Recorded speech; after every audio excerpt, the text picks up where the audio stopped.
Өдрөө сайн уу? Өнөөдөр та бүхэнд 60 жилийн түүхтэй анагаахын шинжилгээ ухааны үндэсний их сургуулийн Дорногов аймаг дахь салбар анагаах ухааны сургуулийг танилцуулах гэж байна. За мэрэгжлийн хувьд хүний их эмч, сувилагч, эм найруулагч, их баригч, лабораторийн техникч гэсэн дараах 5 мэрэгжлэр хэлсэт авч мэрэгжлийн боловсон хүчинг бэлтгэдэг. Амун үргэлжлүүлээд хөтөлбөрийн хувьд онцломоор нэг чухал зүйл байсан. Энэ юу юм бэхлээр 2 дээр нэмэх нь 4, 2 дээр нэмэх нь 3 гэсэн хөтөлбөртэй.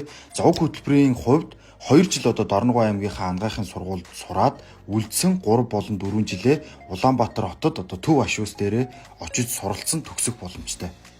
За оюутны сурагчдын хувьд бол хамгийн чухал зүйл сургалтын орчин бас байдаг. Тэгээд сургалтын орчин бол үнэхээр оюутнуудтай, тавтай, тухтай, ээлтэй бүхэл орчнуудыг бүрдүүлсэн байлээ. За жишээлбэл оюутны дотор байр, хичээлийн 1-2 дугаар байр, мандах наран, оюутны түшид зэмлэг, номын сан, спорт болон урлаг зал гэх мэтлэн оюутны суралцагчид маань чөлөөтэй хөгжих, дэвших бүхэл боломж бүрдсэн. Та сувилагчийн ангид элсэн суралцвал дүнгийн голчоос хамаараа 70-100% хөнгөлөлт эдэлж тэтгэлэг хамрагдах боломжтой.